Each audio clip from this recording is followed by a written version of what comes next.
de ética, né, não tem especificamente nenhuma remuneração ou nenhum adendo salarial para participar. Então, muitas das pessoas acabam fugindo desse movimento justamente por conta dessa ação, né, de voluntariado, porque você emite parecer, você analisa projetos e esboços de outros pesquisadores, mas eu vi nessa experiência, né, nessa atividade, uma possibilidade de agregar, principalmente conhecimento em diversas áreas. Então, passa por lá pesquisas que estão vinculadas com o setor da saúde, com especificidades, trabalhando ou não com seres humanos. A última em especial que passou, no mês de julho, foi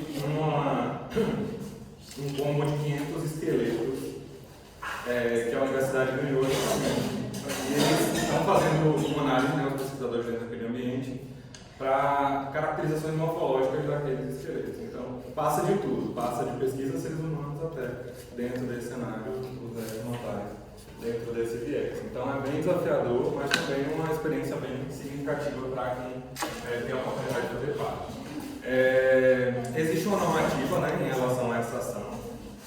Eu preparei alguns materiais e aqui também, na estrutura, estão vinculadas essas ações.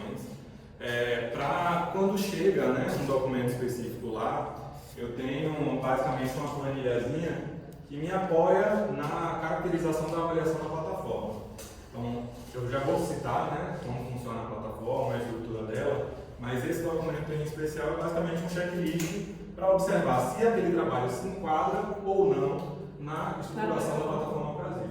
Então, um exemplo, está ausente, com certeza eu posso divulgar caso queira. Então, está ausente da plataforma Brasil qualquer documentação relativa a um protocolo de pesquisa requerida pelo sistema CEP ou CONEP. Então, se houver ausência, né, de alguma documentação específica, a gente já acaba condicionando esse sim para não avaliação e também nem registro na plataforma. Isso que eu falei na reunião que nós tivemos aqui, eu falei que o CETENS podia ter essa análise prévia para evitar que os recursos voltassem, que os pedidos voltassem ou ficassem embarcados lá, sujeito a ser reprovado, porque isso você perde um tempo enorme. E diminui o volume para o comitê. Né? Exemplo, o trabalho, a pesquisa exclusivamente utiliza informações de acesso público. Não é necessário passar pelo comitê? Nesse caso, não. Então, a gente nem avalia, né, solicita basicamente a exclusão da plataforma específica.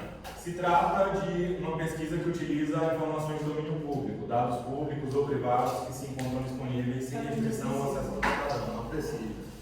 Aí tem tudo isso de exclusividade dentro do SGS e o que é obrigatório. Aqui dentro desse cenário se ele não trouxe nenhuma dessas informações. O pesquisador detém no mínimo o título de tecnólogo, bacharel ou licenciatura.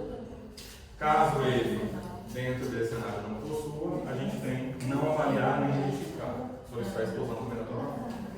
Se o pesquisador ele tem uma metodologia própria, com área de ciências humanas ou ciências sociais aplicadas e o campo de destino, principalmente das informações de projetos que estão presentes. E ele é preenchido através da característica da metodologia. Então, a gente avalia dentro desse cenário se Então, pesquisas que não têm a seção de metodologia, não tem a seção é difícil de ser avaliado. Deixa eu dar um outro exemplo. Se é uma pesquisa de metodologia própria da área de ciências e se o cronograma ou as informações básicas do projeto acabam incluindo etapas preliminares. Então, isso muitas das vezes é uma barreira. A pessoa coloca um cronograma e nesse cronograma tem datas anteriores à submissão na plataforma Brasil. Isso já é um condicionante para que a gente devolva dentro desse cenário e a partir daí solicite uma atualização do cronograma da pesquisa. Ou seja, ele não pode fazer a pesquisa antes de receber o aval. Exatamente, o aval. Para a pesquisa. O cronograma precisa ser isso é recorrente, né? É recorrente. É uma das maiores recorrentes de devolução. Devolução. O cronograma, a gente devolve para o pesquisador, ele ajusta e passa uma nova. Por que a gente não bate o cronograma?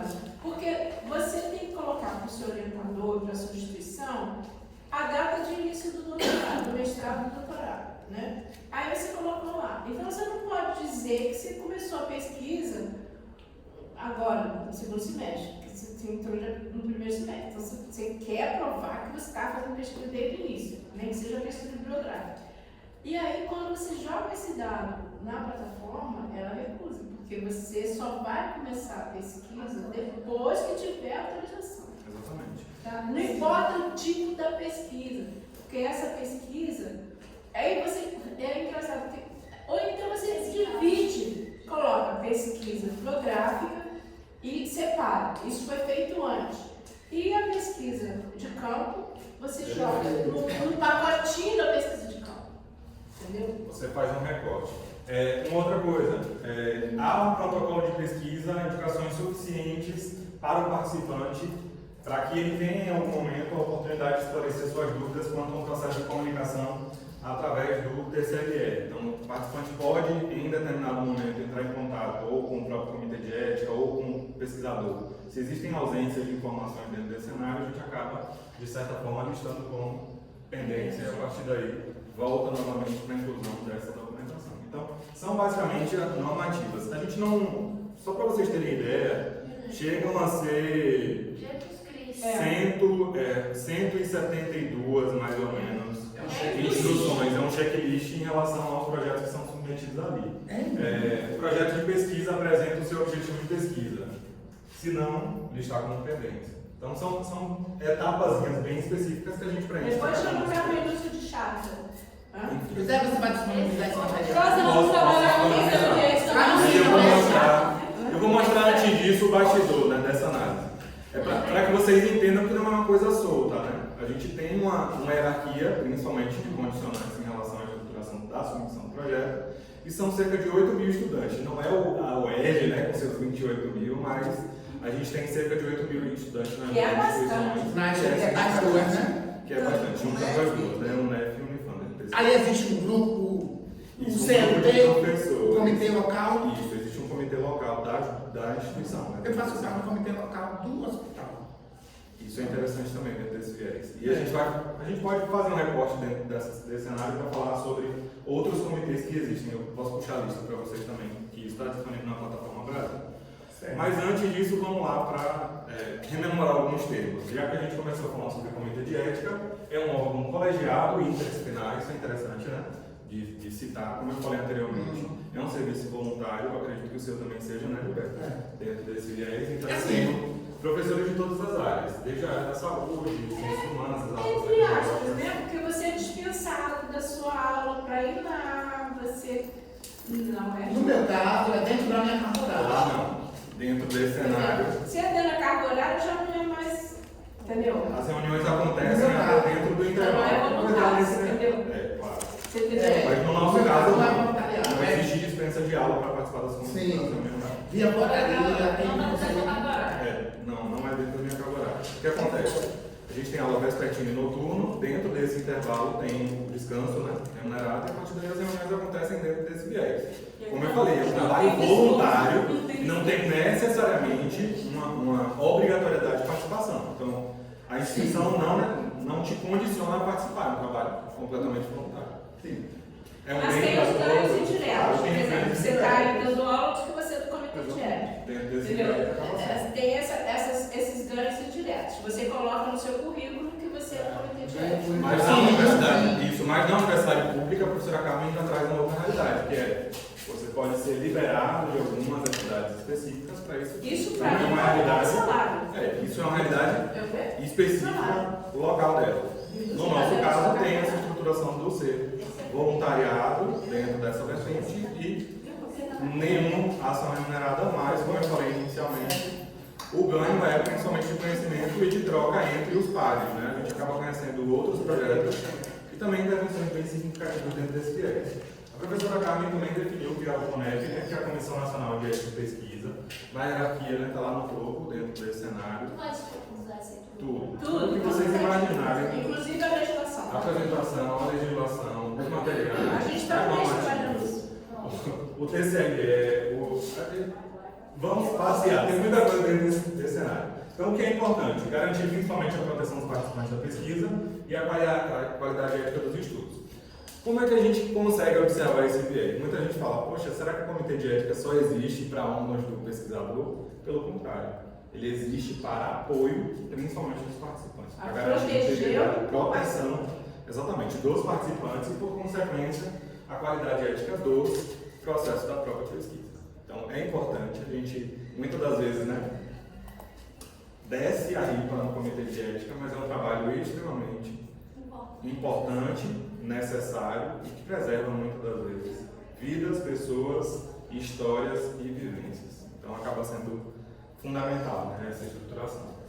Então, já que a gente está falando de comitê, a plataforma recebe um nome bem específico, né? Plataforma Brasil. Eu gosto particularmente do nome, mas tenho as minhas críticas em relação à estrutura da plataforma.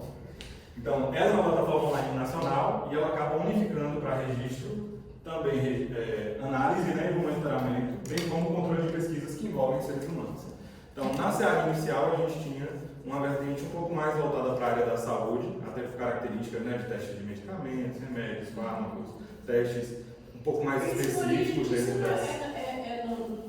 Na área da saúde. A Fiocruz é a mãe disso tudo aí. Aí o que foi que aconteceu? Sim.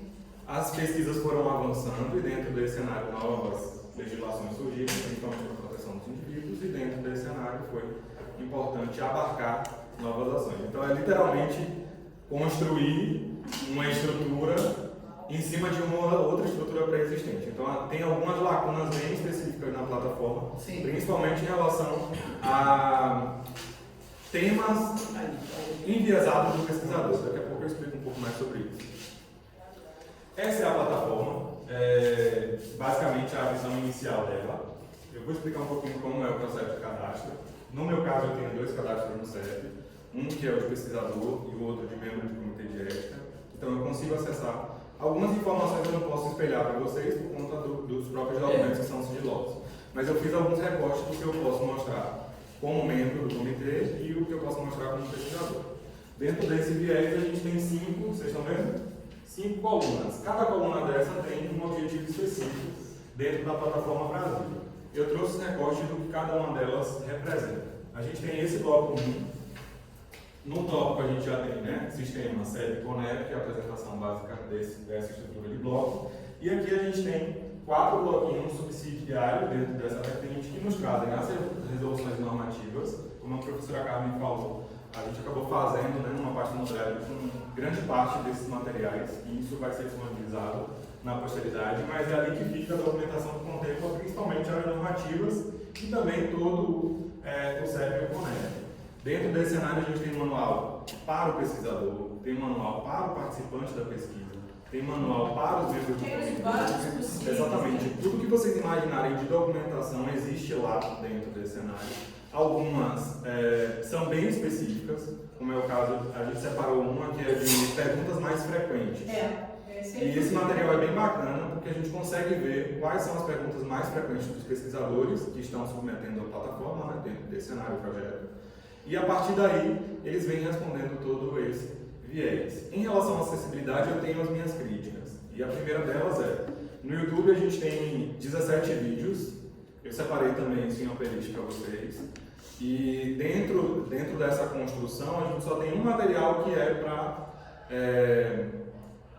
pessoas surdas. Existe um único vídeo dentro desse cenário todo, dessa trilha, que é para pessoas surdas. E ele acaba abarcando outras ações. Por que eu quis fazer esse recorte? Porque eu sei que uma galerinha no fundo gosta desse material, então lembrem-se disso lá na posteridade, porque é importante, tá? Talvez apoiar essa construção, essa estruturação da acessibilidade na plataforma, principalmente com tutoriais, é uma vertente na pesquisa. O José, é que essa questão da acessibilidade, as leis são muito recentes, né?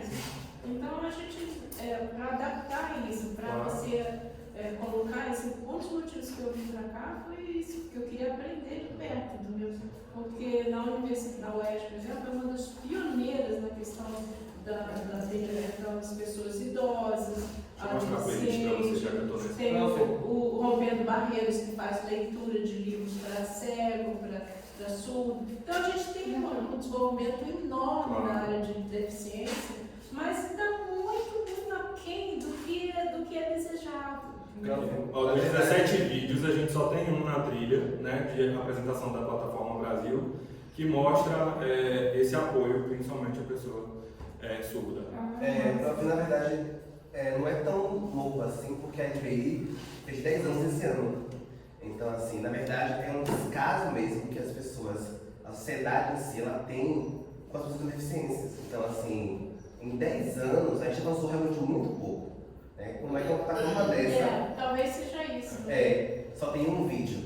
Tipo assim, a gente tem alguma surda. Não, como é que tudo, por exemplo, tudo, aquela coisa de reconhecimento facial. Isso. A questão, no banco, a pessoa fica impedida de fazer. Porque você único só banco, pode fazer pelo banco. Pelo banco. É o único banco que assim, digital. é acessível. E você não tem acesso. É o Nubank, que a gente tem assim, relatos muito bons pelo Nubank.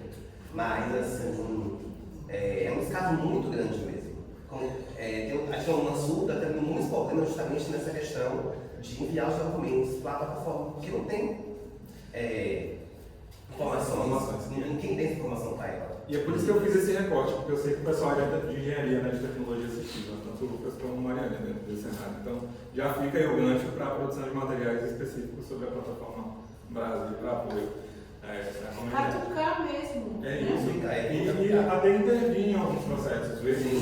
A Conep tem e-mails, né, que podem apoiar dentro dessa estrutura e você pode mandar e a partir daí abarcar. Como eu falei sobre os vídeos, as trilhas são muito boas. Eu recomendo e separei lá uma playlist. Vocês vão ver que nesse drive aqui, ó, tem um arquivo específico dessa playlist no YouTube.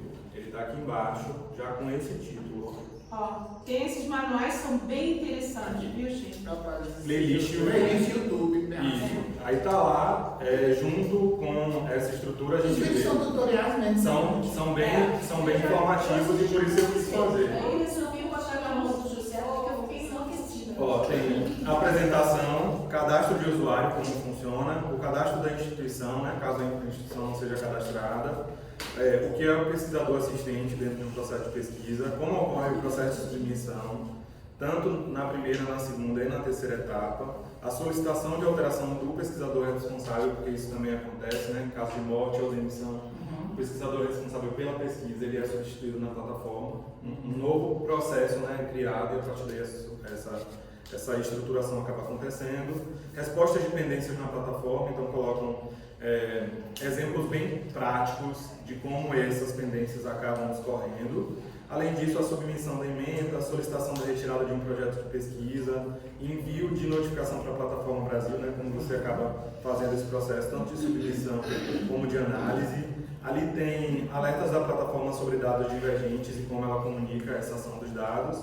Alguns prazos de tramitação da plataforma, como o comitê de ética, né, tem uma quantidade significativa de docentes e, por consequência, de membros. Isso pode ocasionar um delay, né, um processo maior assim, de ação. A gente tem casos aqui que acabam expandindo, né, mas os prazos são 10 dias para análise específica dessa estrutura e, a partir daí, o presidente ele condiciona aquele projeto para um parecerista e, depois disso, o parecerista tem até 30 dias para voltar com essa análise para o comitê de ética, volta em apreciação e, a partir daí, é aprovado com ressalvas ou devolvido para o pesquisador. Então, basicamente, esse trâmite dentro dessa estrutura. Existem prazos para tramitação, só que no Brasil a gente sabe que existe flexibilização em Não é isso. Esse ir e vir das pendências demora esse prazo todo. Se você pensar 3 pendências que você deixou passar, você pega aí tipo 3 meses. E o problema é que o cronograma ele pode aí assim. Teve 2 pendências, foi voltou, aí na terceira o cronograma já não dá mais. É 6 porque meses. já é outro. O curso já acabou. Exatamente. Vocês só têm 2 anos. Gente, então dentro desse cenário vocês já viram onde ficam as resoluções normativas, né, lá no bloco 1. Aqui a gente tem que consultar a comitê de ética. Essa parte é bem interessante porque eu consigo buscar comitês de éticas pelo Brasil. Aqui na Bahia a gente tem 52 comitês de ética. Posso até abrir aqui na plataforma, caso vocês queiram. No Brasil todo, quantos são? Você viu? Professora Carmen, confesso que essa curiosidade eu não tive. Brasil não. Mas eu tenho os dados anuais de cadastros. Isso aqui eu tenho, por exemplo, total de cadastrados na plataforma por ano. Ele oferece 1.241.000 cadastros. Novos usuários cadastrados a cada um dos meses. Então a gente consegue observar, por exemplo, janeiro e dezembro tem uma diminuição considerável. Isso tem relação com as férias. Isso, e julho também. Ó. Então isso tem relação também com os processos de pesquisa. E isso para a gente é importante porque dentro desse viés, vamos submeter com antecedência, levando em consideração que esses meses acabam condensando muito das ações. Tem um orientador aí querendo para novembro, foca no novembro para que a gente tenha possibilidades específicas de submissão do comitê ainda esse ano. Fora isso, o Comitê de Ética da UFRB, o ano passado, só reuniu 3 vezes. Certo? São coisas interessantes. A gente tem reuniões mensais. Eu estou falando de uma outra realidade, instituição privada. A gente tem reuniões mensais, os projetos não costumam... E são dados abertos. Você vai lá e você sabe exatamente o que está lá escrito. Aqui eu tenho a quantidade, 39.135, que é o total de instituições cadastradas. Aqui a gente tem... É o país da burocracia. Uma somatória, né? 37.056 de instituições brasileiras e 2.079 de instituições estrangeiras. Os estrangeiros podem vir aqui fazer o que quer, a gente não pode, né? Voltando lá para a plataforma, aqui, ó, como eu falei, voltando. Aqui a gente tem o nome do comitê, caso vocês queiram, a região, o estado, o município e a partir daí a gente tem busca de comitê de ética. Aqui, os principais costumam ser, a UFRB não aparece, né, na lista de Feira de Santana, aparece na de Cruz, mas Unifat, tem a Unifam e a UFES, são 3 comitês genéricos dentro desse viés. Vamos lá para a apresentação. Há uma questão, se você escolhe um comitê de uma outra universidade, por questão de agilidade, tá? Uma universidade mais antiga, a UFBA, por exemplo, aí você pode usar essa aprovação aqui na UFRB? Dentro desse cenário, eu vou explicar, não pode porque existe o que a gente chama de igual participação das instituições. Está presente aqui dentro do cenário, daqui a pouco eu faço um recorte sobre, mas eles costumam condicionar a aprovação nos 2 espaços, se a pesquisa dentro desse viés. Acontece também com instituições multicampo em algumas vertentes, a depender da estrutura da instituição. Ali a gente tem biobancos aprovados e cartas circulares, são um pouco mais voltadas, né, para as amostras de materiais humanos, então para a gente não é tão interessante dentro desse viés do bloco. E o segundo, que é basicamente a estruturação da Plataforma Brasil. Aqui a gente tem os manuais específicos da Plataforma Brasil, isso é interessante estar separado, alguns históricos de versões, isso também acaba aparecendo, o tutorial da versão 3.0 da plataforma, então eles vão atualizando à medida que os avanços acontecem, e perguntas e respostas, que eu falei em relação à estrutura dos documentos. Então, informações básicas sobre a plataforma, os manuais dos usuários, também documentação do suporte técnico, as versões anteriores e as modificações que aconteceram, também esses tutoriais, além dos questionamentos mais frequentes sobre a plataforma, que acabam gerando esse banco de dados de questões. No bloco 3, tá tranquilo? Se vocês quiserem eu volto. Ó. Como eu falei inicialmente, essa é a tela inicial da plataforma e essas colunas são diversas, né? Os objetivos são bem diferentes. Aqui a gente tem a coluna 1, que é um pouco mais genérico, né? Com o CONEP, a coluna 2, que é específico da plataforma, e a gente está indo agora para a 3, que é a análise das pesquisas. Então, aqui nas pesquisas, a gente consegue buscar pesquisas aprovadas, então é uma ferramenta de busca de pesquisas aprovadas no Brasil. Isso é interessante para vocês orientarem as escolas, porque de repente você tem uma pesquisa na sua escola que não foi aprovada. Então você tem uma ferramenta poderosa para identificar quais são as pesquisas que foram aprovadas. Pelas informações pelo tipo da pesquisa ou pelo pesquisador, né? É pelo pesquisador, pelo tipo da pesquisa. Aqui a gente tem a possibilidade de confirmação de aprovação. Então, se uma instituição tem dúvida, né, se aquele projeto foi ou não aprovado, a gente consegue confirmar a aprovação do projeto de pesquisa através dessa possibilidade aqui embaixo. Ó, confirmar a aprovação ou pelo CAE ou o parecer do CONEP dentro desse cenário. O 4º bloco são os canais de atendimento. Isso é importante, eu deixei também no final do slide. Os principais canais de atendimento. Coloquei o link, coloquei o número, está tudo lá explicado também. Os canais de atendimento costumam ser principais, né? E-mail, o telefone e o atendimento online, cada um com a sua especificidade. Como a gente está com tempo curto, eu não vou me alongar o que cada um deles oferece, mas vou deixar os contatos para na frente. O bloco 5 é documentos de informações gerais do participante da pesquisa. Então aqui eu tenho uma aba específica, uma coluna específica para o participante. É ali que Gilberto, por exemplo, participou de uma pesquisa, ele tem informações específicas sobre o que é ser um participante, os documentos que ele assinou, algo nesse sentido, ele consegue consultar documentos gerais dentro dessa SEAD. Não é específico do projeto que a gente está participando, mas são documentos gerais sobre a pesquisa. Além disso, ele tem possibilidade de canal direto, né, com o próprio Comitê de Ética e com o CONAF também, dentro desse cenário.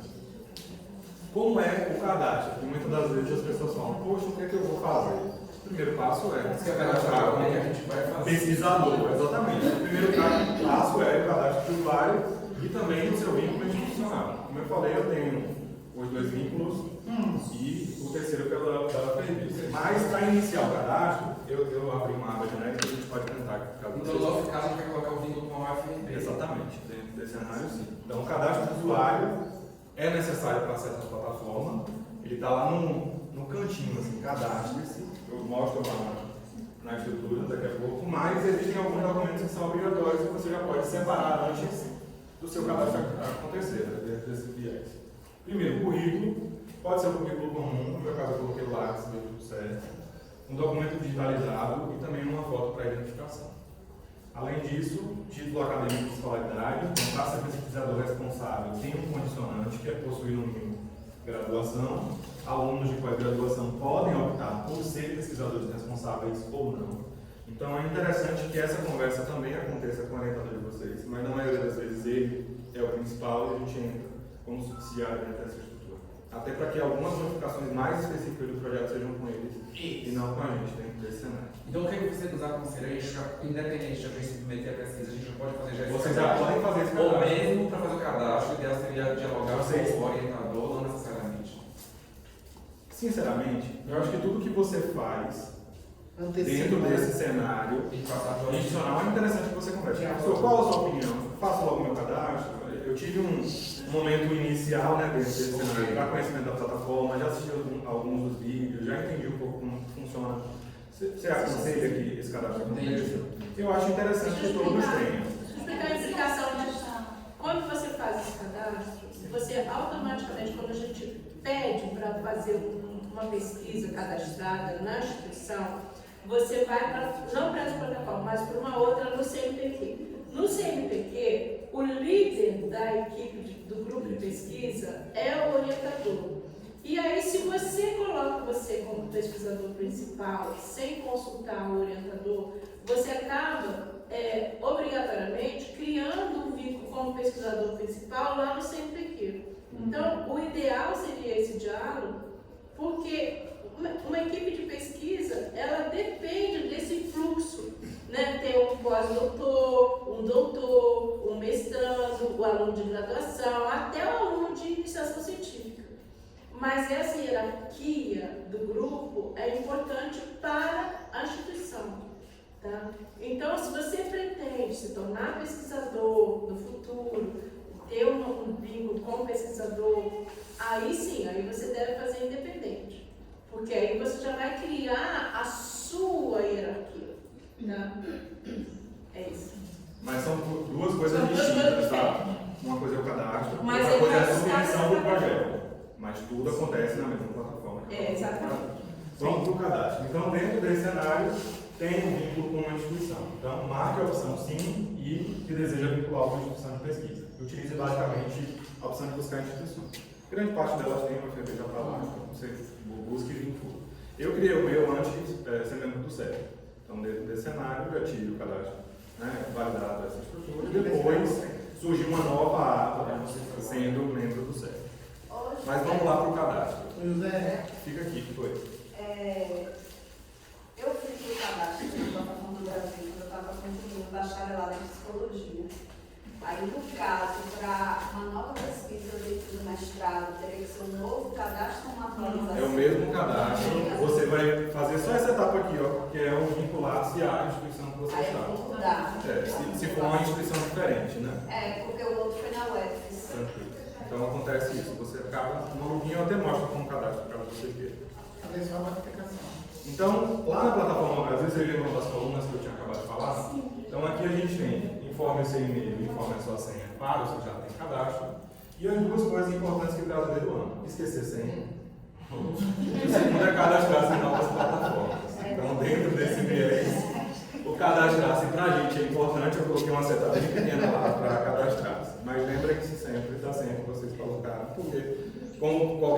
plataforma, processo de verificação, depois perde a senha, todo mundo.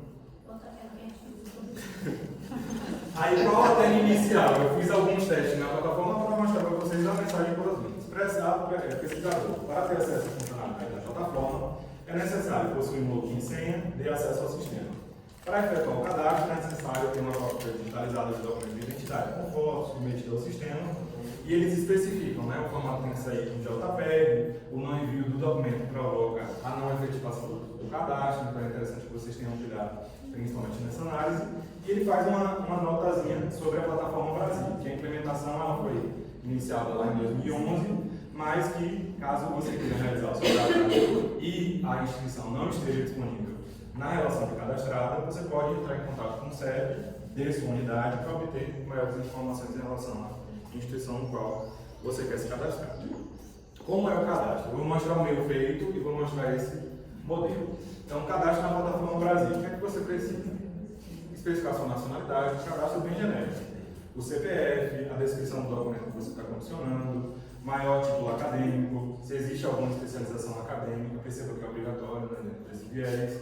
Outros, no caso da especialização acadêmica, não está estruturado na lista. No meu caso aconteceu isso, não tinha nem robótica nem química forense. Então acabei, dentro desse cenário, adicionando outros por conta da especificidade da graduação. Aqui você coloca o titular, mas é obrigatório também que você anexe o seu currículo. Então é interessante que você tenha PDF também dessa ação já para o cadastro acontecer. Aqui é o processo de submissão na plataforma Brasil. Eu vou falar um pouco sobre o projeto, mas antes de falar dele, vamos lá para o cadastro, para o meu cadastro em especial. Espero que esteja logado. Não está. Essa é a senha.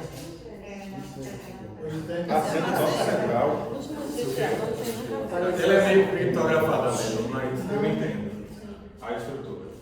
Mas você vai querer, a gente botou isso, né, de você apresentar, mas eu acho que não vai conseguir não, senão a gente não vai conseguir.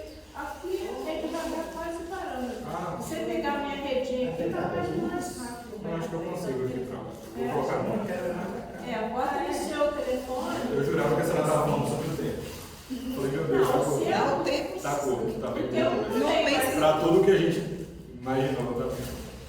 Mas a gente imaginou, tipo assim, começar às 8 horas, né? Começar às 10, né?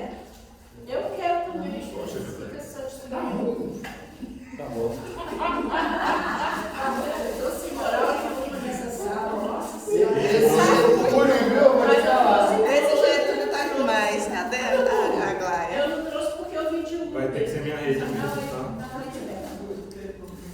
A gente só pode acessar por uma aba, tá? Por questão de segurança. Daí ele vai bloquear se você estiver logado em mais de uma aba ou esqueceu aberto. Eu trouxe, mas eu tava com a Maia.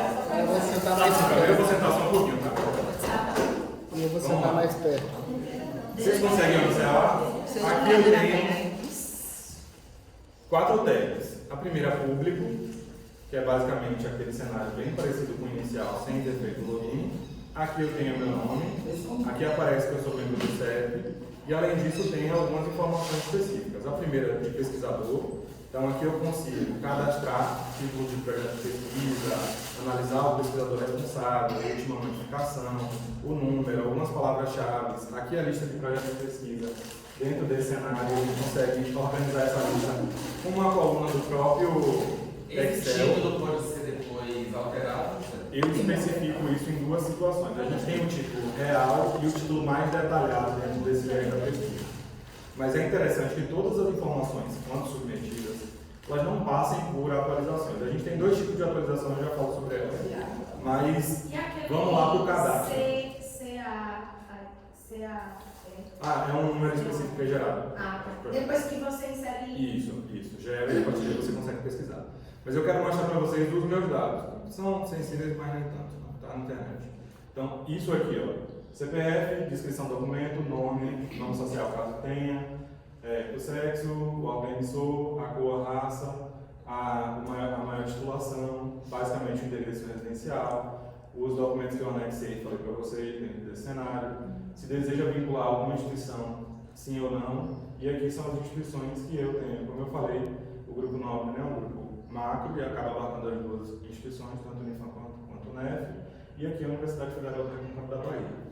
Dentro desse cenário, algumas instituições têm CNPJ, a gente consegue consultar pelo CNPJ, ou pelo nome da razão social, ou o nome de fantasia, isso tudo aparece.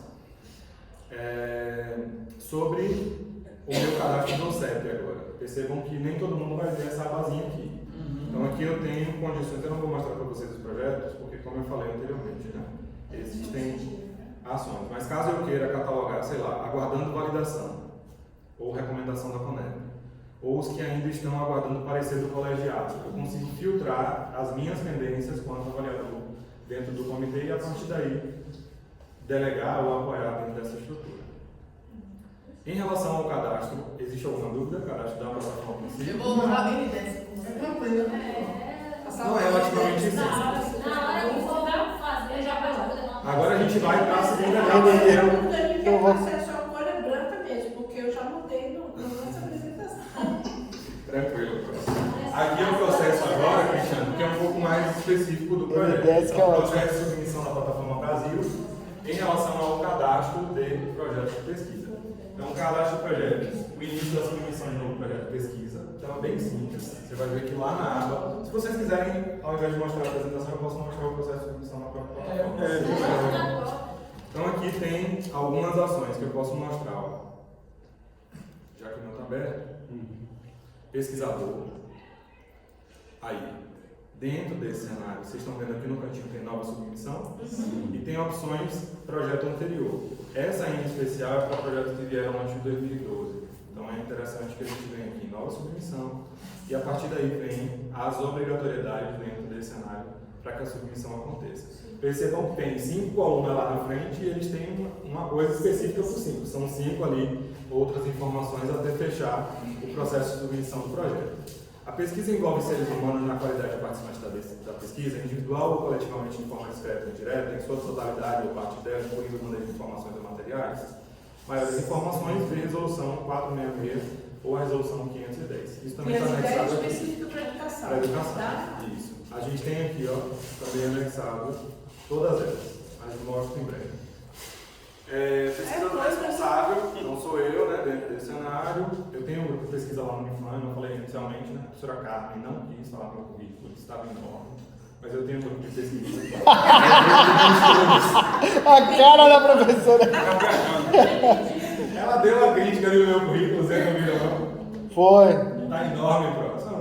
Estava bem pequenininho a fonte, no iníciozinho da nossa apresentação, mas eu tenho um grupo de pesquisa e os projetos acabam se metendo dentro desse cenário. Não, É o você GIAT. botou lá. Não, eu não fiquei ofendida pelo seu. Eu fiquei no meu, você botou em 2 linhas. Mas perceba, isso tem relação com quem convida, ela está convidando. Mas cada um defende o seu Mas pedaço. Mas, não, mas seriam só 2 slides só com o seu currículo. Não, não, com aquela letrinha que ele colocou, sim. Que é um grupo de estudos avançados em engenharia, tecnologia e educação. Então, o GEAT é bem bacana a estruturação. Cerca de 15 estudantes entre ele e... Depois eu falo um pouco sobre essas aventuras que eu tenho em peripécias das madrugadas. Mas, enfim, Das madrugadas. sempre das madrugadas. Se desejar delegar autorização de preenchimento do projeto a outras pessoas já cadastradas no projeto. Então, se eu quiser, como a professora falou, né, formar um grupo dentro dessa estrutura, a gente pode ir adicionando pessoas dentro dessa vertente. A gente costuma aparecer na pesquisa, na maioria das vezes, como assistente. Então, se o orientador preenche, né, como pesquisador principal, e a gente dentro desse cenário atua como assistente. E Então, aí, ele vai te adicionar. vocês que querem se desenvolver nessa área, criam um problema. E que eu resolvo isso rapidamente, logo no início do primeiro dia de aula.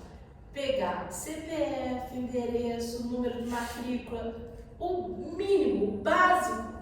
Então eu passo na minha turma de tecnologia, porque eu já sei que ali já vai surgir um aluno de especialização, de iniciação científica, daqui 4, 5 meses. Então eu já passo uma lista, que eu não passei aqui com vocês, por uma questão que eu não tinha, vocês não são de graduação também, e eu tenho isso na plataforma, com esses dados. Aí eu falava, não vou comprar nada, eu falava, eu não vou comprar nada na Casa Bahia, mas você dá para você botar seu CPF, identidade, né? E isso é de uma facilidade incrível. Por quê? Para colocar esses dados no ar, às vezes você precisa telefonar para o aluno que deu um 6 na nota final, e eu sempre trabalhei com autoavaliação, e eu falei, meu filho, você não pode dar 6, senão você fica reprovado. Aí eu ligo, a mãe atende, mãe, fala com fulano. Então, esses dados básicos servem para isso, né? Você não vai fazer divulgação de dados, mas você... É muito importante essa confiança que você desenvolve entre o aluno e o grupo, porque se você não tiver esses dados, você fica a vida inteira refém de O meu orientador, na primeira orientação, já me pediu essas informações, CPF, completo. Você tem que ter, e as pessoas ficam relutantes. O que você está fazendo com o meu CPF? Hoje em dia a gente fala massa, já tem seu CPF. Vamos Mas nesse caso aí, você a gente coloca. É isso, eu vou explicar exatamente isso, Cristiano. Você viu que o primeiro, a gente, se não tiver pesquisa dos seres humanos, ele já bloqueia tudo, não consegue preencher mais nada. Aí clicando em sim, outras abas acabam aparecendo.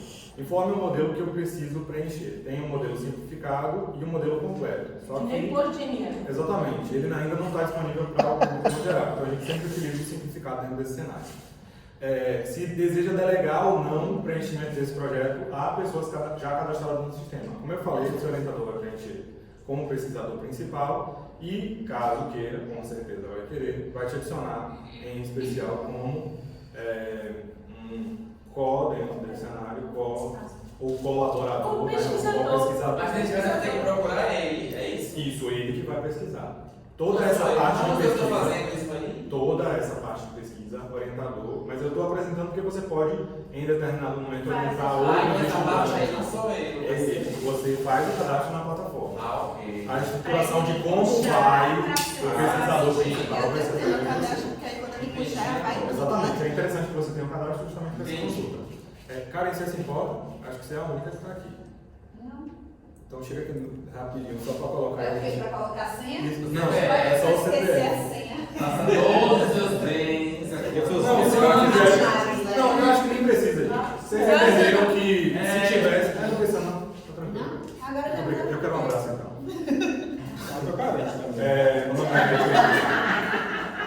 Gente, eu estou acelerado por dois motivos, já sabem, né? Sem sono e por consequência da hora. Eu quero que a gente tenha um pouco dessa frentise. Nossa, depois disso uma falta. Então, se o pesquisador tiver, né, cadastrado na plataforma, ele vai buscar o nome, seu característica estrangeiro, e a partir daí a gente tem a relação da. Se outra pessoa tivesse, a gente conseguiria consultar de forma tranquila. Então, essa é a etapa 1. A gente seleciona também a equipe de pesquisa, caso eu queira adicionar mais membros, eu consigo. Mas o assistente é o que consegue fazer ajustes no projeto com algumas limitações. Mas ele é o que mais faz ajustes, com exceção do pesquisador principal. Ali a gente tem a instituição proponente, percebam que já aparecem as minhas, quando eu cadastro lá, já aparecem todas as minhas instituições vinculadas aqui. Então, Grupo Nobre, por exemplo, se for uma pesquisa lá, e se é um estudo internacional ou não. A partir daí, a gente tem a possibilidade de uma próxima área. Claro que tem algum erro aqui, que é o campo de assistente, que acaba sendo obrigatório por conta da estruturação que eu fiz. Mas enquanto isso, vamos lá voltar para a pesquisa, que eu falo sobre as etapas e como elas estão vinculadas. Percebam que ele vai te obrigando a preencher gradativamente cada uma das etapas.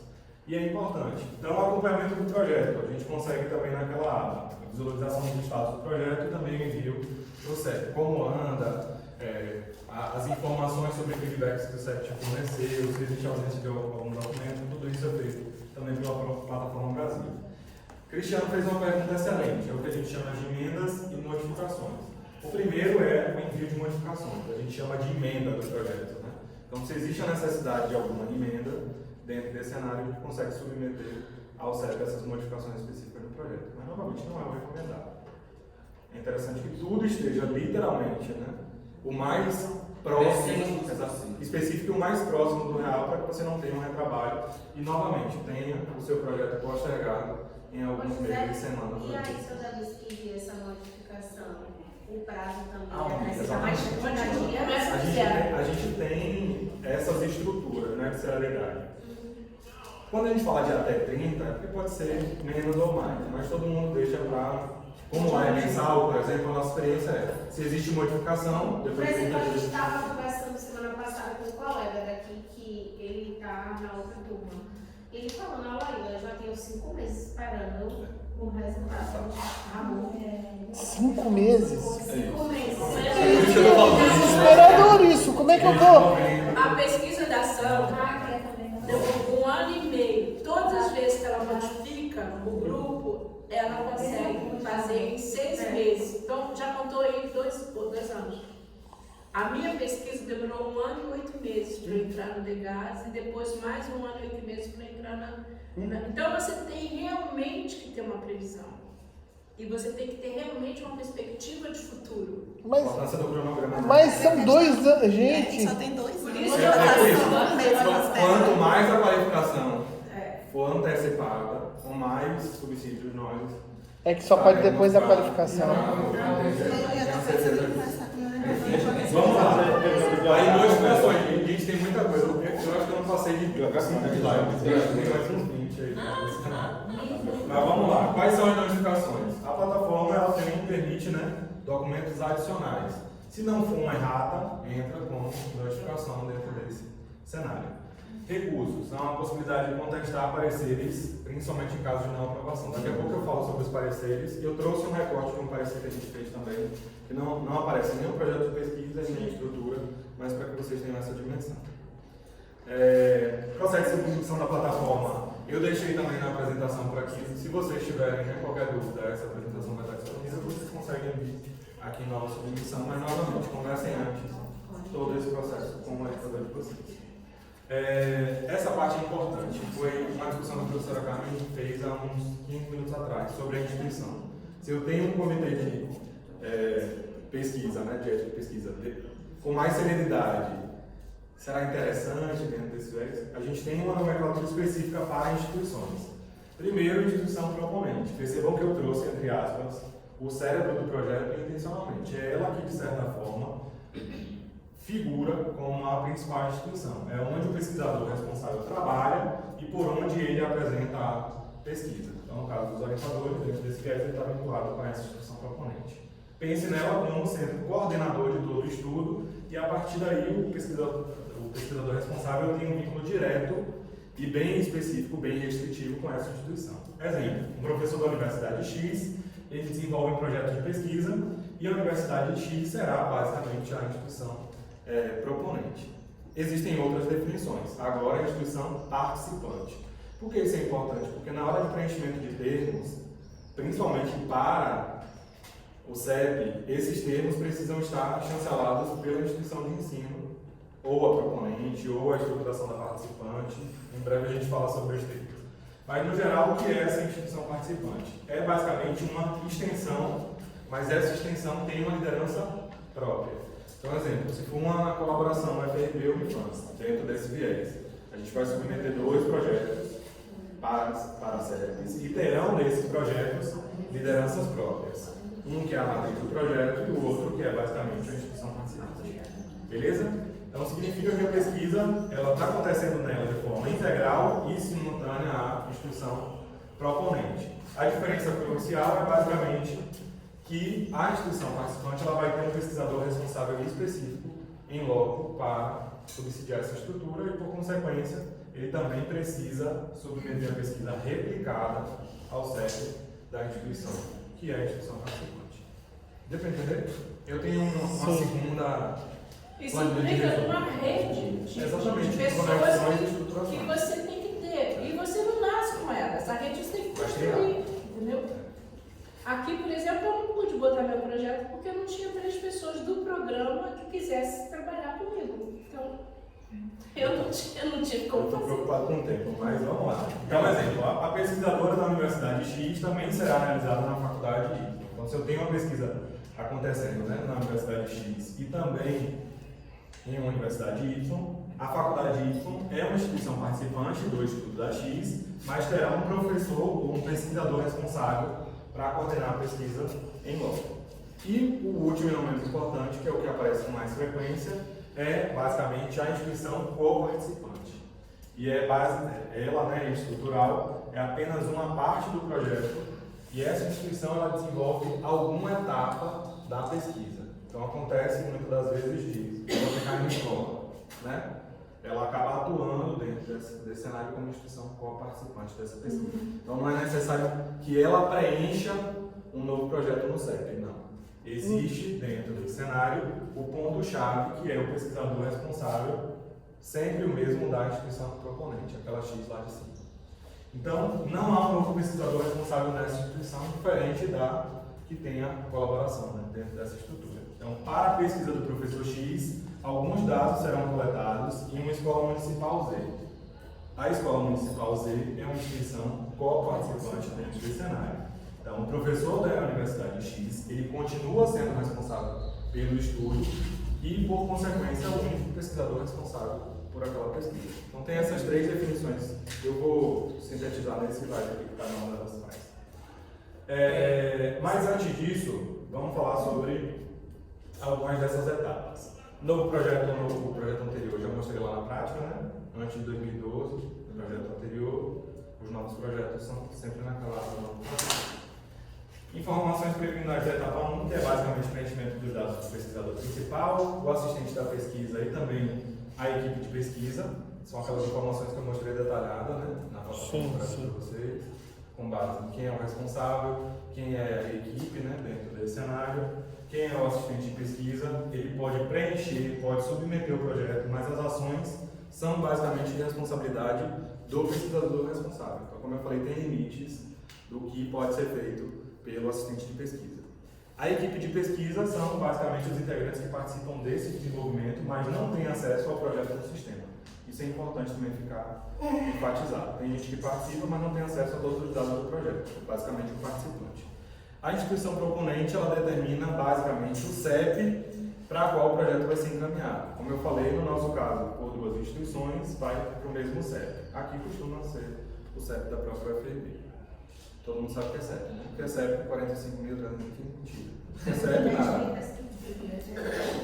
47 mil. Aqui são as etapas que eu mostrei lá, né? Parabéns! Ela acertou. Na etapa 2 eu não mostrei por conta da limitação, né, do segmento, mas a gente tem a indicação de áreas temáticas do próprio projeto. Então na etapa 2 é lá onde as áreas específicas acabam sendo elencadas ou selecionadas pelo próprio pesquisador. Tem uma resolução, que eu anexei também, que é a 510 de 2016, que fala um pouquinho sobre as ciências humanas e sociais e como isso está norteado em relação às temáticas. Isso é uma aula da professora lá da atenção, né? Que é a aula da pesquisa educacional. Da educacional, exatamente. Mas às vezes você tem um termo que você quer usar, uma categoria lá, mas não tem uma, se não está na norma lá, você não pode usar, entendeu? Às vezes você até a submissão de revista, você tem uma palavra-chave lá que não está na lista.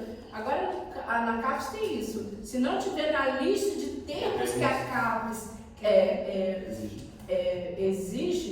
exige não, contempla, você não pode colocar. Você tem que se adaptar. Entendeu? Não é assim não, né? Tem uma coisa interessante na etapa 3 que eu fiz até uma ênfase, porque a gente discutia, né, antes da aula. Esse tópico em especial, que é o custo zero. O pesquisador muitas das vezes acha que... A gente estava discutindo isso. Exatamente. Que o trabalho dele não vale nada. Pelo contrário, são horas dedicadas, são ações, são deslocamentos, impressões, tudo isso entra como custo. Aí a pessoa coloca lá no seu projeto custo zero. Beleza. O CEP vai levar o seu projeto justamente por conta disso. Não existe custo zero. Então, custo zero em pesquisa, tanto o Comitê de Ética de Pesquisa como a FONEP, ela parte desse princípio que toda pesquisa, mesmo que não pareça, tenha custos, sejam eles diretos ou indiretos dentro da SCA. Por exemplo, a infraestrutura onde você desenvolve o projeto, né? Aqui, essa sala, parece que é tudo de graça, só que não é, né? Tem um custo, né? Para funcionar aqui. O seu tempo, o seu computador, o seu cafezinho que você toma, tudo isso conta como tempo de pesquisa, tá? E custo de pesquisa. Impressão, transporte, até o uso dessa infraestrutura, como a professora Carmen falou, isso acaba entrando dentro desse cenário. A gente chama de contrapartida. 4 e 5 são as últimas etapas dentro do processo de submissão. 4, falar sobre esses campos para resumo, introdução, a hipótese, o objetivo primário, também o objetivo secundário, qual é a metodologia proposta no seu estudo, quais são os critérios de inclusão e exclusão, quais são os riscos e os benefícios da sua pesquisa. E é crucial, principalmente, descrever esses riscos que são relacionados, né, objetivos dentro desse cenário. Então, sem adjetivos e as providências que o pesquisador está tomando para Seria isso, a ideia de inclusão e exclusão. dentro dessa vertente, basicamente os riscos, né, riscos e benefícios dentro desse critério de exclusão e inclusão dos participantes, né, dentro da SCA. Acho que o critério de inclusão e exclusão no caso dos participantes. Sim, Se eu escolhi Por exemplo, essa população, por exemplo, eu escolhi sexto eu ano. escolhi Por o que eu professor escolhi e sexto ano? escolhi Exatamente. Por que eu escolhi o sexto ano no ensino fundamental? Aí eu tenho que justificar. Eu digo sexto ano porque é onde engaveta todos os alunos que estão fracassando.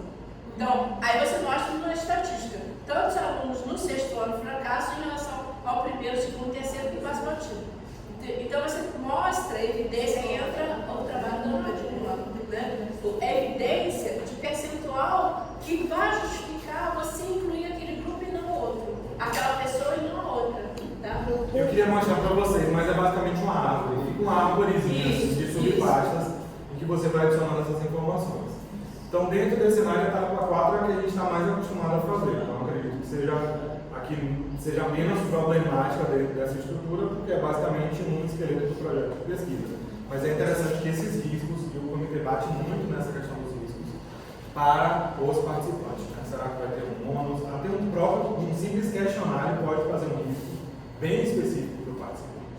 E no sentido de tocar em temas bem delicados e sensíveis que vão trazer gatilhos para aquele participante. Então é interessante que isso seja pensado dentro dessa vertente também. Então a minimização de riscos é importantíssima. E por último, se vai haver ou não a aceitação do proponente, do cara que vai aplicar não, vai receber o questionário. Nós fizemos um questionário, numa pesquisa inicialmente sobre fracasso escolar, e a Sandra colocou uma questão lá e a gente falou, passou batida aquela questão. Aí quando nós submetemos a professora da turma, que a gente ia aplicar o questionário, ela falou, não, essa pergunta você não pode fazer. Eu tenho um exemplo, a gente fez um aplicativo. Tinha moço trabalho. Montar um questionário e mandar. Você adiciona como notificação, na maioria das vezes. Eu fiz uma pesquisa uma vez com tatuadores de Feira de Santana, para a criação de um aplicativo para eles, né, para gerenciamento de estudos de tatuagem. Então, os estudantes eles foram aplicar esses questionários. No TCLE, eu já vou falar um pouquinho sobre a estrutura. Termo de consentimento. Sempre esclarecido.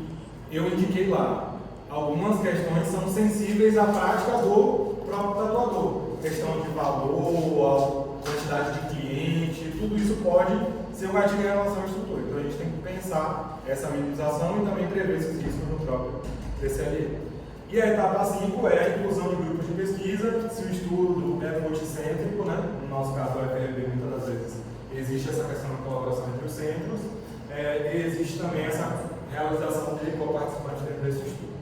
Uma outra coisa é o cronograma de execução e orçamento financeiro. Essas duas etapas entram na 5, esses dois documentos entram na etapa 5, mas são importantíssimos e muitas das vezes acabam sendo um gargalo majoritário. O cronograma principalmente, direto, volta, porque a pessoa não se programa para o prazo do comitê e quando é julgado, existe a necessidade de atualização do cronograma de novo.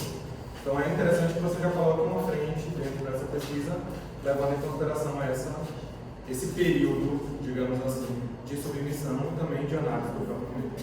Tranquilo? Não tem problema? Tem pergunta? Tem.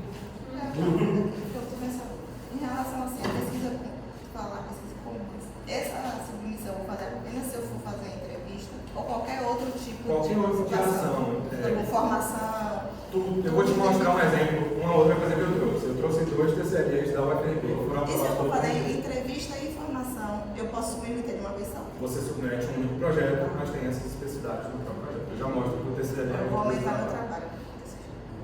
Não necessariamente. Aqui tem uma coisa importante, a gente. Principalmente na área da educação, a gente tem uma diferenciação entre o TCLE e o TALE. Já ouviram falar? Não tá ali? Então, o primeiro é consentimento livre e esclarecido, e o segundo é assentimento. Então, existe uma diferença entre consentimento e assentimento. Vocês já ouviram falar nessa diferença? Consentimento e assentimento. Exatamente, existe essa diferenciação entre eles. Se a gente vai para o aspecto legal e ético, a diferença principal é que o assentimento está relacionado principalmente com a capacidade da pessoa em compreender algo. Então, na maioria das vezes, pais ou responsáveis, sejam eles de menores, de pessoas com deficiência ou nesse sentido, acabam assinando o que a gente chama de termo de assentimento.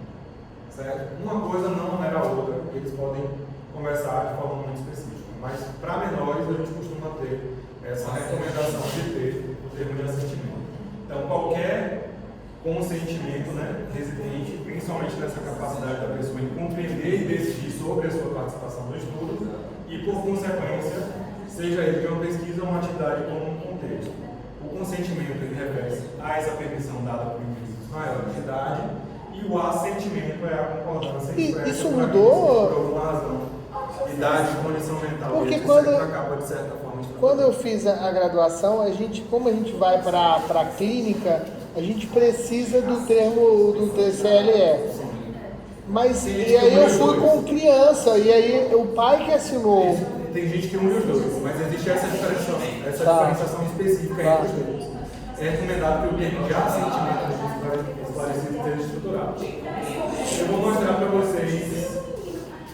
Ó, eu tenho ele aqui, ó. Termo de assentimento.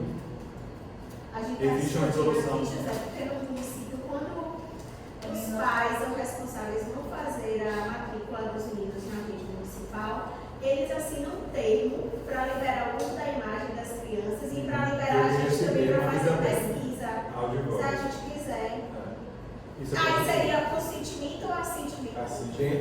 Seria assentimento. Porque são termos específicos para a educação, né? Eu não consigo julgar sem ler literalmente, porque a recomendação é que o título seja explícito. Assentimento ou consentimento dentro do cenário.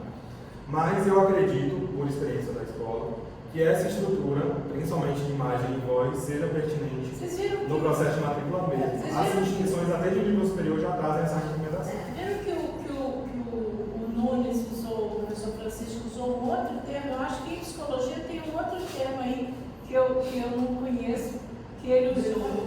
Existem vários tipos de termos que são diferenciados. E a gente tem que dar uma olhada nisso, tá? Antes de fazer o termo. O termo. Mas percebam, aqui ele traz, né, do assentimento, a resolução, fala um pouquinho sobre esses protocolos, principalmente onde os participantes são crianças. Nesse caso, entra a citação do Estatuto da Criança e do Adolescente, como dito pela professora Carmen. Esse em especial é um termo da UFRN, não é específico da UFRB. Mas percebam que no modelo eles já trazem a faixa etária de 6 a 8, de 9 a 11, se são adolescentes de 8 a 15. Oh, que legal. E outra coisa, esse termo vai ajudar a gente pra caraca. Isso tá lá. É uma mão na roda isso. Ele não elimina de fazer o TCLE, percebam que existe essa estruturação. Mas o último deve ser assinado pelo responsável representante legal do menor de 18 anos para que a legalidade capaz de ser evidenciada. Exatamente. E eu vou mostrar um caso em que a impressão datiloscópica do participante é uma possibilidade. Vocês estão vendo ali no cantinho? Traduzindo, né? Digital. O polegar dentro desse cenário pode acontecer. Então tem a assinatura do menor, a assinatura do pesquisador e também a assinatura do pai responsável no TCLE. Tranquilo? Deixa eu ver o que mais. Termo, já que a gente entrou nessa seara, né? Eu disponibilizei o da UF, porque foi o que a Sandra usou, vocês ficaram interessados na pesquisa dela, ela é bem completinho e está bem claro lá, quer dizer, o comitê deles é bem antigo também, eles têm medicina. Eu queria ter um pouco mais de tempo para a gente debruçar algumas coisas em relação aos termos, né? Você riscou em vermelho ali? Isso, risquei dentro desse cenário que é o nome completo do participante, o título do projeto, precisa aparecer a gravação e ou filmagem, que são coisas diferentes, preencher com o nome do pesquisador responsável pela pesquisa e também os membros da pesquisa, são coisas diferentes, o responsável e também quem está participando desse cenário, como pesquisador / equipe, né, de pesquisa. A gente tem as fotografias, exatamente, ficarão sobre a propriedade e a guarda do pesquisador responsável pela pesquisa, e eles terão acesso aos arquivos. Quem vai ter acesso ao arquivo? A gente tem o que nós chamamos atualmente de letra, geral de proteção de dados. Esses dados sensíveis de imagem, som e afins precisam ser guardados de uma forma bem específica e você precisa trazer no seu termo, basicamente, onde essas estruturas ficarem. Então, está autorizado a transcrição da gravação da minha voz, os dados coletados serão utilizados exclusivamente para gerar informação da pesquisa, a minha identificação não será revelada em nenhuma das vias de publicação científica das informações geradas pela pesquisa, a utilização gerada pela pesquisa para qualquer outra finalidade especificada no DCLE somente será feita perante a minha autorização de uma nova ação ou intervenção. Antigamente eram 10 anos. Antigamente eram 10 anos, passou para ficam por 5 anos. Então eu trouxe para vocês, na realidade está tudo lá, né? Eu tenho o termo de autorização de voz, tenho o termo de assentimento livre, tenho o modelo de TCLE, percebam isso 2023, e tenho um TCLE para o ambiente virtual, que é uma outra vertente, principalmente para pesquisas online. É interessante recorrerem a ele também. Você coloca mais detalhes em relação à estrutura e sobre esses dados. É basicamente essa modificação. Aqui a gente tem mais um documento, que é um comunicado das orientações para procedimento de pesquisa no ambiente virtual. É do Ministério da Saúde, também está disponível no Drive. Aqui uma resolução, que é a 510 que a gente já falou, do Conselho Nacional de Saúde, mais uma resolução. Aqui é um relatório final do projeto, isso é importante porque muitas pessoas esquecem. Esquece de terminar. Ah, que maravilha, eu fiz o projeto e depois não emiti o parecer. O Comitê de Ética pode ir atrás desse cenário e eu já vi casos extremos que dá um problema enorme para o pesquisador. Então é necessário um relatório final, eu peguei esse do Cefet de Minas Gerais, porque ele está bem organizadinho. Ele fala, basicamente, um resumo da estrutura e como esse pesquisador responsável caracterizou a pesquisa, qual o título original, qual o título final da pesquisa, se for o caso, no objetivo de modificar, foi uma pergunta que o Cristiano fez, elencar a equipe de pesquisa, quais foram os benefícios antevindos e auferidos, né, ao final desse cenário. Então, tudo isso é documento que precisa ser anexado no pós. Na pesquisa mesmo? Não, no pós. A gente estava falando de um relatório final da pesquisa. Para você encerrar, senão você fica com aquilo preso. Porque essa semana eu recebi uma carta da CAPES me pedindo um documento. Não, eu mandei o relatório na época, quando eu fui para o Canadá, me pedindo o certificado da imigração no Canadá de que eu saí do país. Imagina. Em 2014. Então esse relatório final. Eu acabei de responder agora. Entenderam como é que funciona a coisa? Se for uma coisinha para trás, recebeu o dinheiro do governo, você tem que prestar conta. Esse relatório final é importantíssimo e também é submetido na plataforma Brasil ao final da sua pesquisa. O tempo já não nos espera, né? Tem que encerrar o pacote. Vou encerrar o pacote, infelizmente. Não, você não, estou falando, tem que encerrar o pacote na plataforma, senão você sim. Mas eu vou encerrar o pacote também. Relaxa, você. Aqui essa diferenciação que eu falei, o TCLE, né, e o termo. A professora Carmen falou um pouco sobre isso, eu achei prudente reforçar, ele deve ser conciso, a linguagem precisa ser fácil para o público que vai assinar aqui. Isso pode gerar lá na frente, né? Situações específicas que desgastam para o pesquisador, tendo em vista que todo o roteiro fica lá traçado, né, na pesquisa. Riscos e benefícios, como eu falei, deve exigir claramente ressarcimento. Isso é importante, às vezes as pessoas esquecem. Deve assegurar de forma clara o ressarcimento de todas as despesas do participante e seus acompanhantes sem limitações de risco. Aí a pessoa diz assim, você está pagando, então a sua pesquisa não é válida, você está pagando para o cara participar da pesquisa. Desde o primeiro dia, o garoto trabalhava na Feira Livre, entregando a comida para as madames na feira. Eu falei, quanto que você faz por dia, meu amigo? Ele falou, R$10. Eu falei, toma os seus R$10 antes de entendeu? É a obrigação da gente. Eu volto. Não é necessariamente um termo, mas é um compromisso de assegurar de forma clara o ressarcimento de valores do participante, caso haja a necessidade dentro desse cenário. O senhor acaba de estar trazendo um exemplo que é o participante está deixando de trabalhar para participar da pesquisa. Então existe um processo de ressarcimento do indivíduo. Uma outra coisa que é importante, por isso que eu estou acelerando, é a indenização. Assegurar o direito à indenização em caso de danos sem vincular. Vocês ainda querem fazer pesquisa com sujeitos humanos? Existe uma série de problemáticas que podem ser decorrentes da sua pesquisa. Imagine, Você tem um ônus psicológico daquela pessoa, ela apresenta lá no laudo, aconteceu isso, a pessoa me coagiu, fez uma pergunta específica. Isso aqui dá tudo pano da manga na atualidade. Então, existem necessidades de assistência em casos graves, existe também isso aqui que é o pós-estudo, que é importantíssimo. A gente já devolveu alguns projetos que não tinham essa recomendação de planos de devolução e, por consequência, outros que não traziam informações claras sobre quem é o certo, quem é o pesquisador, como contactar esse pesquisador, se eu quiser sair da pesquisa a qualquer momento, como eu posso fazer esse trâmite, tudo isso aqui. Principalmente nós que temos o produto, porque o produto parece uma coisa física. Então ele quer ver, tá? Aqui a gente tem meios de contato, 24 horas de urgências e emergências, se o participante precisa ter o seu contato direto sem negado, mesmo que você tenha um número, mas não tem esse número no decorrer da pesquisa. Liberdade é inclusive retirada do consentimento, eu já falei com o consumidor. A qualquer momento ele pode sair e se retirar, sem ônus nenhum, sem nenhuma penalização. E essa confidencialidade e a anonimização dos dados, isso é importantíssimo, principalmente ao final da pesquisa. O Conselho Federal não precisa, não pode jogar os... Fala uma coisa que é relacionada a dados. Não, mas você precisa trazer isso no termo. Muitas das vezes, onde eles serão armazenados, você precisa trazer e quem vai ter acesso. Foi o que eu mostrei no de voz, está lá no termo de O meu fica no baú. Trancado, a 18 chaves. Gente, para finalizar, juro para vocês, tem muita coisa, mas a gente finaliza com o TCE. É o campo de assinatura e rubricas, que são importantes, devem ser identificados o pesquisador e o participante, tanto no TCE como qualquer outra ação, publicados em todas as páginas, se forem separadas, né, principalmente no restante do documento, sem campos adicionais, além do nome e da data. Além disso, é imprescindível o fornecimento de uma via original. Não vai dar cópia para o participante precisa ter uma via original. Então, são duas porque no papelzinho que eu cópias. levava, né, que eu levava duas, dava uma para pesquisar para a moça lá na prisão, a gente já leva duas, ela assina e não fica com ela. Tudo tem assinado, exatamente. A gente finaliza rapidinho com aqui. As resoluções vocês têm acesso no Drive.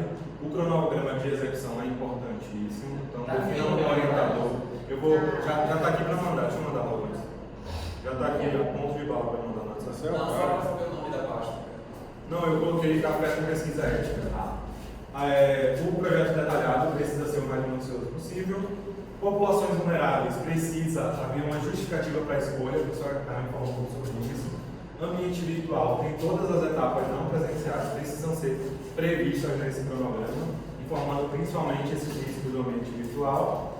Como aí isso aqui foi vulneráveis. Isso aqui, lei, gente, vai. Por favor. Pesquisa com população indígena. Isso. Exige a anuência da liderança indígena e, se for o caso, a autorização da FUNAI para entrada em terra indígena. Eu vou falar para vocês o que saiu. Deve-se informar sobre o uso de imagem, som e proteger o conhecimento tradicional. Não é casa de qualquer pessoa que... Não é casa da mãe Joana. Oi, José. Lá tem um parente que está fazendo um mestrado na UFBA. É sobre... Ele está falando sobre cartografia, não. Historiografia. É isso aí. Historiografia. E aí, ele desde o ano passado, que ele mandou isso aí para o Comitê de Ética, e eles estão devolvendo e estão pedindo assim, uma autorização da FUNAI. Algo que acontece, mesmo as lideranças do território autorizando, permitindo, o comitê só vai autorizar fazer essa pesquisa se a FUNAI autorizar. Gente, o tipo de pareceres que a gente costuma dar certo é aprovado, com pendência, não aprovado, arquivado, suspenso ou retirado. Esses dois últimos são mais específicos, mas quando a pesquisa é aprovada, já está em andamento e deve ser interrompida por algum motivo de segurança, isso pode acontecer.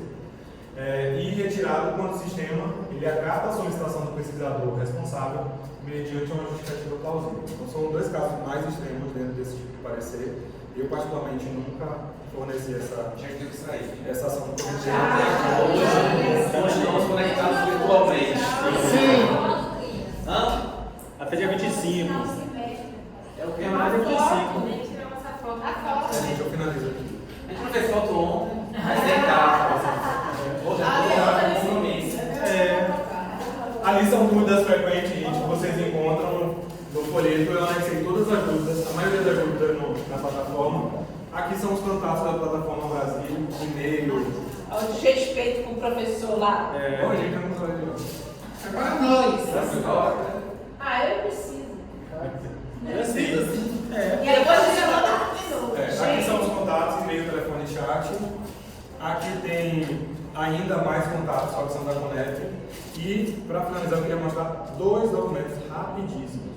O primeiro era a situação problema que a gente pensou para cada um de vocês, mas não deu tempo, em que vocês atuariam como avaliadores do CEP com algumas problemáticas. A primeira era mudança de metodologia após aprovação. Então, você teve a aprovação, houve a necessidade de modificação de metodologia, o que fazer nesse caso. O segundo era consentimento de população vulnerável. Então, você está fazendo uma pesquisa específica em relação a essa ação. E o problema seria a dificuldade de garantir esse consentimento formal de todos os participantes, principalmente o grupo de voluntários. O terceiro seria um conflito de interesses não declarado. Pode acontecer, por exemplo, no CEP, o que acontece muito é o pesquisador participa do CEP e está submetendo um projeto. O que acontece ali? Ele sai da reunião, ele sai literalmente da reunião, ele não aparece em nenhum momento da estruturação até que haja um parecer em relação a essa ação. Então a gente é muito criterioso em relação a essa análise de conflito de interesse. Esposa, mulher, filho, parente, tudo entra nessa ação. Quebra de confidencialidade acidental, o que fazer nesse caso de quebra de confidencialidade? Pressão para apresentar resultados prematuros, então o seu orientador está cobrando o que fazer nesse caso para que os dados sejam mais fiéis. Um Quais são os resumo riscos? expandido no congresso aí, entendeu? E sem ter aquela crivo do Maturidade. orientador. E o 6 seria o cronograma incompatível com a aprovação ética. Então, dentro desse cenário, está tendo aí o programa no seu cronograma. Isso aqui eu já mostrei para vocês que é um checklist, mas tem um documento bem massa de Minas, que é um roteirozinho que eu queria mostrar. É 2 segundos. A carta de apresentação também para a escola, isso é muito legal também. Deixa eu ver se eu acho aqui. É 1 milhão de arquivos.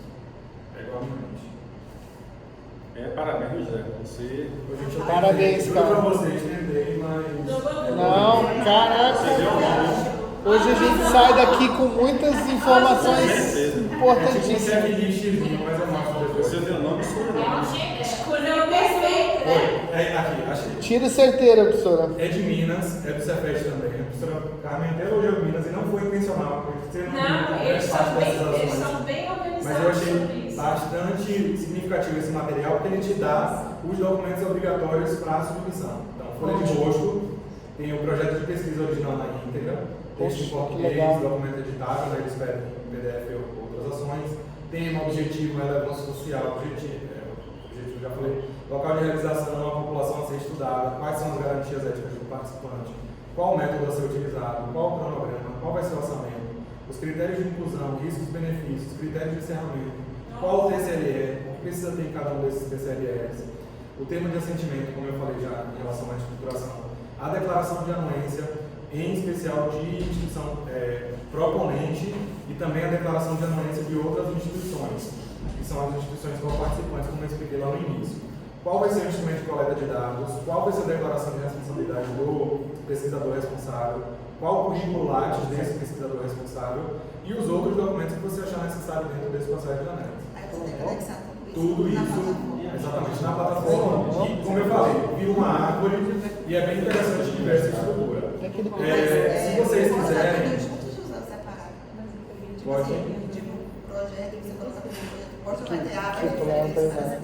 Você consegue, são arquivos diferentes dessa árvore, mas eu posso mostrar em outro momento. Aqui são os 2 termos que foram aprovados pelo Comitê de Ética de Pesquisa da UFRB. Isso. O primeiro, pesquisador responsável, aquela estrutura sobre as resoluções do CN. Essa pessoa, essa pesquisadora, eu preservei, é daqui, mas eu preservei o nome da pesquisada, mas foi com a autorização dela que eu estou exibindo esses materiais para vocês. Então, foi uma formação continuada para Libras, né, no processo de ensino-aprendizagem. Ela misturou basicamente uma oficina, a participação ela traz, que é voluntária, serviu através dessa ação, uma entrevista individual, ela trouxe a carga horária, trouxe a maneira remota, trouxe a formação presencial, especificou toda a estruturação do que ela tinha de proposta para a intervenção, falou sobre o áudio e o vídeo que seriam coletados, que mesmo não havendo benefícios, o direito de participar, né, vai estar contribuindo o participante para a compreensão de um estudo significativo, trouxe mais e mais legislações em relação a esses incisos, e também o contato, dúvidas e ou denúncias. Percebam que nesse caso a gente coloca, isso é importante, o da UFRB também, que é basicamente a estrutura do comitê de ética deles. Então é ética em pesquisa, comissão.ufrb.edu.br. E o endereço de lá também, porque a pessoa pode se sentir confortável em relação a essa ação. E aqui caso você se sinta esclarecido, você assine e a partir daí a estruturação acontece. E aqui é um termo de anuência institucional, onde a instituição que ela já concluiu, né, essa estrutura, mas a instituição ela precisa autorizar que essa intervenção aconteça lá. Então são dois termos importantes que eu achei interessante. Aqui a gente precisaria inserir o cabeçalho da instituição, que vai ser, entre aspas, pesquisada, e aqui é basicamente o TCLE / termo de consentimento esclarecido, que foram aprovados pela UFRB. Pessoas, desculpa pela correria. Então, no caso, tudo aqui, ó, tudo aqui. A escola municipal, por exemplo, ou estadual, ela precisa autorizar a pesquisa. mas é o diretor que faz isso? Sim. Ah, tá. Mas E tem no uma coisa caso, importante, por o exemplo, pesquisador não pode ser o diretor. Eu só preciso assinar, só preciso Deixa eu te fazer uma pergunta, por Existe exemplo. esse conflito. Que legal. Então, no caso da pesquisa de Cristiano, ele não pode fazer na escola dele? É interessante que outra pessoa assine, o diretor assine. Isso, tá. Se Aqui for a tipo, gente- duas escolas diferentes, 3 escolas diferentes, eu tenho que levar esse termo de cada uma da São instituições diferentes. Gente, a gente tem milhões de pesquisas. Não, vamos ser Essa pesquisa de aqui é só para mostrar para vocês duas, que três essa escolas. estrutura está bem detalhada também no slide da plataforma Brasil. Isso tudo está no Drive, isso tudo Muita está dor de na cabeça. plataforma. No mais, muito obrigado pela atenção. Parabéns!